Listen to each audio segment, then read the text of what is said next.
ఈరోజు నీతో కూడా ఉన్న మిగిలిన వాళ్ళు బాగానే ఉన్నారు, నువ్వు అనగారిపోయినట్టుగా ఫీల్ అవుతున్నావు. కొంతమంది అయితే వాళ్ళు ఎంత బాధపడతారు అన్నది కాదు, కానీ ఇతరులు వాళ్ళ విషయంలో ఏమనుకుంటున్నారో అని గందరగోళం అయిపోతారు, సిగ్గుతో అల్లాడుతుంటారు. ఒకప్పుడు ఇలా లేదు, ఈరోజు మనకి గది పట్టింది అయ్యో అని బాధపడతారు.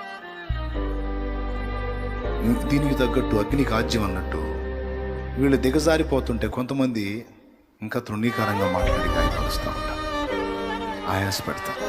ఏడ్చేవాళ్ళు ఇంకొంచెం ఏడిపించి వీళ్ళు పిచ్చి ఆనందాలు పొందుతారు, సూటిపోటి మాట్లాడి.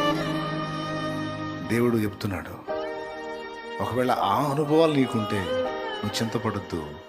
వాళ్ళందరూ ఒకవేళ నీకంటే బాగా బెటర్గా ఉండి అధోగతి పట్టిందని నిన్ను అవమానంగా మాట్లాడుతున్నారేమో, నిన్ను గురించి చిలువలు పలువులుగా నవ్వుకుంటున్నారేమో, నవ్వని అనుకొని దేవునికి ఇందాక చెప్పాను, ఒక చిటిక చాలు.